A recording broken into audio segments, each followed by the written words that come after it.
अस्सलाम वालेकुम and welcome back to my channel. कैसे हैं आप सब? उम्मीद करती हूँ सब खैरियत से होंगे। तो जनाब आज का व्लॉग जो है वो स्टार्ट हो रहा है नाश्ते से। और आज मैं काफ़ी अरसे के बाद यहाँ पे ना ऑमलेट और फ्राई अंडे जो है ना वो बना रही थी। तो साथ में दाल का सालन था, तो मैंने कहा साथ अंडे बना लेते हैं। दरअसल अभी फ्राई अंडा नहीं खाती, उसके लिए अलग से ऑमलेट बनाना होता है। और मैं और मेरे हस्बैंड जो है वो ये जो फ्राई अंडा होता है ना, ये हम शौक से खा लेते हैं। और आज मैं ऑलिव ऑयल में ही बना रही थी, क्योंकि आप लोग कह रहे थे कि हमें ऑलिव ऑयल का कह के तो खुद आप बनाती नहीं है, गायब हो जाती हैं। एक्चुअली जो मैं चीज़ें नहीं दिखा रही होती, जिसका मतलब ये तो नहीं कि मैं यूज़ ही नहीं कर रही होती, मैं यूज़ कर रही होती हूँ। तो ज़रूरी नहीं मैं हर चीज़ ही आप लोगों को दिखाया करूँ, हर चीज़ के बारे में बताया करूँ। तो बस मैंने कहा चले दिखा देती हूँ कि ऑलिव ऑयल मैं यूज़ कर रही हूँ आजकल। और अंडा वगैरह तो मैं ऑलिव ऑयल में ही बनाती हूँ। हांडी होती है कि अगर रेसिपी वगैरह शूट करनी हो तो फिर वो मैं कुकिंग ऑयल यूज़ कर लेती हूँ ऑलिव ऑयल में। फिर वो घी ऊपर नहीं आता, तो फिर वीडियो में आप लोग कहते हैं कि घी तो नज़र नहीं आ रहा, ये किस तरह की रेसिपी है, ये है वो है।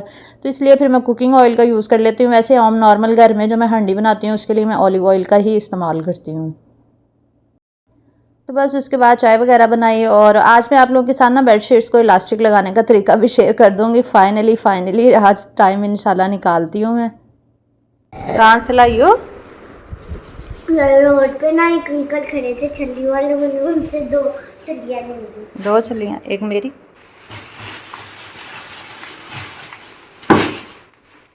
इतनी जोर से। तो आज कुछ ग्रॉसरी ख़त्म हुई थी, वो मंगवाई है। और साथ में मैंने अचार भी मंगवाया, क्योंकि अचार का आजकल सीज़न है। फिर अचार का सीज़न ख़त्म हो गया तो फिर मिलना ही नहीं है। तो मैंने कच्चे आम मंगवाए हैं, कटिंग वाले मंगवाए हैं 1 किलो। और इसके अलावा मैंने साबुत भी मंगवाए हैं।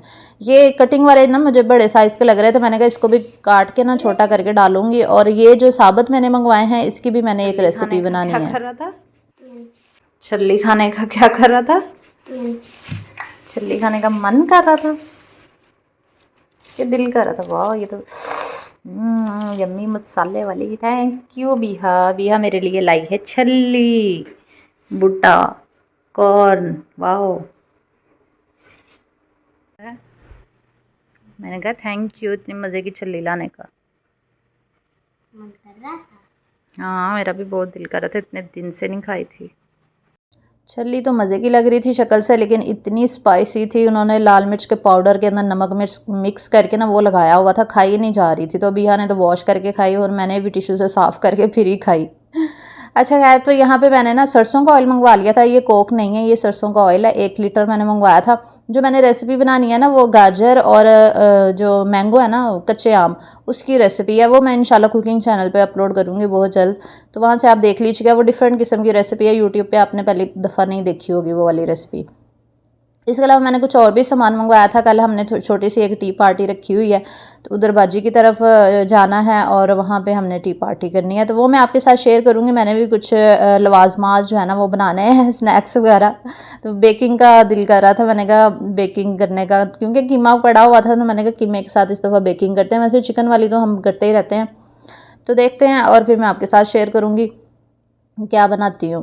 तो खैर यहाँ पे आम को मैंने ना लैदा कर लिया था। कच्चे आम जो है इनको वॉश करके ना इनकी कटिंग करनी है, वो भी मैं आपके साथ शेयर करूँगी।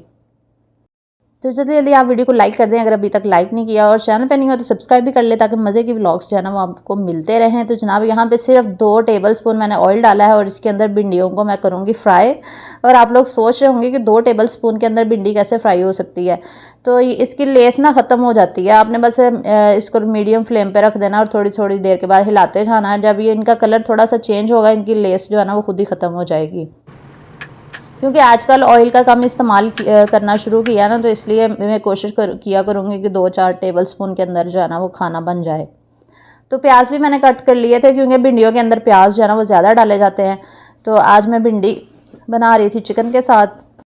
भिंडी की लेस यहाँ पे ख़त्म हो चुकी थी और उसके बाद फिर मैंने अलग से चिकन को थोड़ा सा चिकन पड़ा हुआ था, मैंने कहा यही डाल लेती हूँ, क्योंकि भिंडी जो है ना बगैर गोश्त के अच्छी नहीं बनती, मज़े की नहीं बनती। या तो चिकन डाला जाए या फिर बीफ। तो मैंने थोड़ा सा लिया और थोड़े से प्याज डाले, और साथ में ये जो फ्रोज़न प्याज और टमाटर, हरी मिर्चें और इसके अलावा लहसुन अदरक का पेस्ट, इससे बड़ी आसानी हो जाती है। तो ये सारी चीज़ें डालने के बाद ना इसको अच्छे से भून लेंगे। पहले कवर करके रख देंगे ताकि ये मेल्ट हो जाएँ और अंदर अब्जॉर्ब हो जाएँ। साथ ही मैं इसके मसाले भी डाल दूँगी, जैसे कि यहाँ पे मैंने ली है कुटी हुई लाल मिर्च, नमक, हल्दी, ज़ीरा धनिया पाउडर, सारे मसाले डाल के 1-1 टीस्पून, तो बस इसको भून लेंगे। वैसे भिंडी में ना थोड़ी स्पाइसेस ज़्यादा जाते हैं क्योंकि भिंडी वरना फीकी बन जाती है। तो यहाँ पे मैंने डाल दिया था साथ में दही, और हालांकि स्पाइसेस मैंने बराबर डाले थे लेकिन हस्बैंड को फिर भी फीकी लग रही थी आज तो यहाँ पे फिर मैंने साथ ये रेसिपी बना रही थी कुकिंग चैनल की, ये आपने देख ली होगी तिक्का बोटी, अगर नहीं देखी तो आप फूड के चैनल पर जाकर ना देख लें। उसका नाम है बीफ तिक्का बोटी की रेसिपी, बीफ तिक्का स्टिक्स कह लें। तो चिकन भुन गया था अच्छे से, फिर मैंने उसके अंदर डाल दी थी भिंडियाँ, क्योंकि भिंडियों में भी ऑयल था इसलिए मैंने चिकन में कम ही ऑयल डाला था। और फिर दो जो लेफ़्ट ओवर प्याज थे मैंने दो अदद मीडियम साइज़ के कट किए थे ना, एक मैंने स्टार्ट में डाल दिया था और एक फिर मैंने एंड पे डाल दिया था। इससे मसाला थोड़ा ज़्यादा हो जाता है भिंडी का, वरना भिंडी मुँह में आ रही होती है। प्याज डाल देना थोड़े से ब्राउन करके, आज टाइम नहीं था मैंने ऐसे ही डाल दिया, वरना मैं ब्राउन करके डालती होती हूँ क्योंकि साथ साथ मेरी रेसिपी भी बन रही थी ये वाली। तो भिंडी यहाँ पे तैयार हो गई थी, फिर मैंने गरम मसाला पाउडर और एंड पे कसूरी मेथी डाल दी। पता नहीं कसूरी मेथी इसमें डालते हैं कि नहीं, मैंने बस डाल दी। उसके बाद फिर मैंने इसको डिश आउट कर लिया। वैसे जो कसूरी मेथी होती है ना वो दाल में सब्ज़ी में अच्छी लगती है अगर हम एंड पे डाल लें ना। तो ये थी फाइनल लुक भिंडी की, और साथ में हमारी मज़ेदार सी बीफ टिक्का स्टिक्स भी रेडी हो चुकी थी। वैसे चिकन के साथ भी ये बना सकते हैं लेकिन बीफ के साथ भी बहुत मज़े की बनती है। तो बस यही था हमारा आज का खाना, भिंडी का सालन और साथ में टिक्का स्टिक्स बनाई थी जो मैंने। और उसके बाद फिर हम लोग चले गए थे बाजी की तरफ, क्योंकि अब्बू जी कल से उधर गए हुए हैं 1-2 दिन रहने के लिए। क्योंकि जब उनका दिल उदास हो जाता है ना फिर वो 1-2 दिन के लिए चले जाते हैं, लेकिन वो 1-2 दिन से ज़्यादा नहीं रहते, फिर वापस भी आ जाते हैं, क्योंकि यहाँ पे अल्लाह का शुक्र है उनका दिल लग चुका है हमारे घर। और अभी रात का टाइम हो रहा था, तकरीबन 9 बज रहे थे। तो यहाँ पे फिर हम लोगों ने बर्गर मंगवा लिए थे सबके लिए। तो रात को हमने बर्गर एंजॉय किए थे। हमने कहा चले बच्चों को जो है आज बर्गर्स खिला देते हैं। यही पाक बर्गर जो है ना ये इधर खानेवाल में, वहाँ से मंगवाए थे, अंडा शामी वाला इनका अच्छा होता है। और साथ में पास्ता मंगवा लिया था अल-कैफ से, इनका पास्ता भी बहुत मज़े का था। मैंने फ़र्स्ट टाइम ट्राई किया था, मुझे बहुत अच्छा लगा। बस फिर हम रात को वापस आ गए थे और अभी नेक्स्ट डे मॉर्निंग हो चुकी है। तो यहाँ पे बिया खेल रही थी, और आज जो है वो मैंने मशीन भी लगानी थी, कपड़े काफ़ी जमा हुए थे धोने वाले, और इसके साथ साथ और भी घर के बहुत सारे काम थे। तो जब मैं वॉशिंग एरिया में गई तो मैंने देखा कि मशीन तो इतनी गंदी हुई है, मट्टी डस्ट इतनी आती है ना, ऊपर ओपन है ना ये जो लेफ़्ट साइड पे हमारा वॉशिंग एरिया बना हुआ है ना, तो मट्टी इतनी ऊपर से आती है, लगे जाली सी लगी हुई है लेकिन फिर भी, और ऊपर से परिंदे भी कुछ ना कुछ फेंकते रहते हैं, तो फिर इस वजह से ना बहुत डस्ट हो जाती है यहाँ पे मट्टी, और इतना गंद हो जाता है। फिर बस अच्छे तरीके से मैंने वॉशिंग मशीन को साफ़ किया, कपड़े डाले और सर्फ डाला, और फिर मैंने मशीन लगा दी, क्योंकि बेड शीट्स भी धोने वाली थी और आज मैंने बेड शीट्स भी चेंज करनी है और इलास्टिक भी लगानी है, वो भी तरीका शेयर करूँगी आपके साथ। जो सिंगल मैट्रेस की बेडशीट्स थी ना वो भी चेंज होने वाली थी। तो ये ब्लू वाली आज मैं डाल रही थी, इसको मैंने लगाई थी सिलाई। तो मैंने कहा था जब मैं सिलाई लगा के इसको लगाऊंगी ना, चढ़ाऊंगी ना गद्दे पे, तो फिर मैं आपके साथ शेयर करूंगी। तो चलिए मैं आपको दिखाती हूँ ये कैसे सिलाई लगी हुई है। तो ये जो मैट्रेस है ना, ये सिंगल मैट्रेस की मैं आपको बता रही हूँ। तो यहाँ पर मैंने लगाई थी दो सिलाइयाँ। ये देखिए, 2 मैंने इसलिए लगाई थी कि अगर एक से तंग होगा तो फिर जो इस साइड वाली है ना, वो लेफ़्ट साइड वाली, वो खोल दूँगी मैं, ये वाली। तो अगर तो खुला होगा तो फिर मैंने कहा इजीली आ जाएगा, लेकिन वो तंग थी तो फिर मुझे सिलाइयाँ खोलनी पड़ी थी, एक सिलाई लगी रहने दी थी। तो अभी मैं आपको ना दिखाती हूँ, इस तरह आपने ना सिलाई लगा के ना जो एक्स्ट्रा बेड शीट होती है तो इसके अंदर मैट्रेस को डाल देना होता है। कि बहुत आसान सा तरीका है, ये देखें इस तरह मैट्रेस फिक्स रहता है। ये देखिए इस तरह से, अब तो आपको बिल्कुल समझ आ गई होगी, अब तो अनाड़ी से अनाड़ी जो है ना उसको भी समझ आ गई होगी किस तरह लगाई है ये सिलाई। ये देखें इतनी आसान है, नीचे को फोल्ड करके तो इधर सिलाई लगा दी है बस। ये देखें जो एक्स्ट्रा बेडशीट होती है उसको सिलाई लगानी है, नीचे से जहाँ मैट्रेस ख़त्म हो रहा होता है ना नीचे को, वहाँ से सिलाई लगानी होती है। तो ये देखिए ये कितनी फिक्स रहती है, अब आप बैठें उठें जो मर्ज़ी करें कि बेडशीट हिलेगी नहीं, फिक्स रहेगी। ये सिंगल का तरीका मैंने आपके साथ शेयर किया, क्योंकि सिंगल में इलास्टिक नहीं लगाई जाती, जो डबल है ना उसमें इलास्टिक लगाई जाती है। तो मैंने ईद से पहले की दोनों बेडशीट्स लेके रखी हुई हैं, ये डबल वाली, और अभी तक यूज़ नहीं की, क्योंकि मैं इलास्टिक लगाए बगैर बेडशीट यूज़ ही नहीं करती। तो आज मैंने दोनों फिर निकाली हैं, मैंने कहा चले मैं इनको लगाती हूँ इलास्टिक और आपके साथ शेयर करती हूँ। और ये रेप्लिका है, गुल अहमद की है, ये गुल अहमद की रेप्लिका है ये वाली जो बेडशीट है, 1800 की ली थी मैंने इधर ही खानेवाल से। तो चलिए सबसे पहले जो है हम यहाँ पर चुटकी मार के बिछा लेते हैं। तो ये देखिए मैंने बिछा ली है बेडशीट। तो वैसे ये मुझे बहुत पसंद आई है, बहुत प्यारी है, और लेकिन ये है कि पता नहीं कितना अर्सा चलेगी। अब ये है तो रेप्लिका ही है तो कॉटन की है वैसे, पता नहीं अब क्या होता है। तो खैर मैं आपको ये बता रही थी कि आपने चारों साइड्स जो है ना इसकी बेडशीट की वो इक्वल कर लेनी है चारों साइड्स। कहीं से लंबा या कहीं से छोटा नहीं होना चाहिए, इक्वल होगी तो ही इलास्टिक आपकी सही लगेगी और बेड की लुक भी अच्छी आएगी बेडशीट की। तो ये देखिए इस साइड पे भी मैंने एक जैसी ये वाली साइड और इसकी जो पिछली साइड है वो एक जैसी कर ली हैं और दो जो ये राइट वाली साइड्स हैं वो दोनों एक जैसी कर ली हैं। तो एक जैसी करने के बाद हमने निशान लगाने हैं। तो अब मैं आपको ना इलास्टिक के निशान लगाने का भी तरीका बताऊंगी। ये वाली इलास्टिक आपने यूज़ करनी है, ये चौड़ी इलास्टिक जो बाज़ार से मिल जाती है आसानी से, जो सिलाई मशीन वाली शॉप्स होती हैं ना वहाँ से मिल जाती हैं, सॉरी जो नलकी धागे वाली जो शॉप्स होती हैं ना, बटन वगैरह यहाँ से मिलते हैं, वहाँ से मिल जाती है ये। अच्छा, आपने इलास्टिक लगानी है कोनों में, चारों कोनों पे लगानी है। तो इस तरह से मैं सबसे पहले इलास्टिक रख के निशान लगाऊंगी, फिर इलास्टिक की कटिंग कर लूँगी और फिर सिलाई लगाएंगे, वो भी मैं आपके साथ शेयर करती हूँ। तो ये देखिए जनाब, इस तरह मैंने कटिंग कर ली। एक जैसी इलास्टिक मैंने काट ली है चारों साइड्स पे लगाने के लिए, ये देखें। और अब हमने रख के निशान लगा लेने हैं चारों साइड्स पे। और आप लोग ना बेडशीट को उल्टा रख के निशान लगाइए, एक इधर निशान लगेगा और एक इधर निशान लगेगा। तो इसको लगा लेते हैं क्रेयॉन्स के साथ इसके निशान। तो आपने साइज़ जो है ना वो इक्वली रखना है दोनों चारों साइड्स। ये देखिए ये इधर निशान लग गया और फिर दूसरे कोने में भी लगा लेते हैं। ये कोना है बेड का।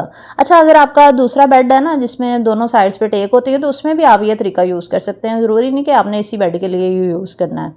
तो मैंने चारों साइड्स पे इस तरह निशान लगा लिए थे जो मैंने अभी आपको दिखाए हैं। और फिर मैंने ये दूसरी जो येलो वाली बेडशीट थी ये भी निकाल ली है, इस पर भी ऐसे ही हमने निशान लगा लेने हैं। इसको पहले अच्छे से बिछा लेंगे पूरे बेड पे और इसकी चारों साइड्स इक्वल करने के बाद फिर हम इस पे भी वैसे ही सेम निशान लगाएंगे जैसे हमने उस वाली बेडशीट पे निशान लगाए थे।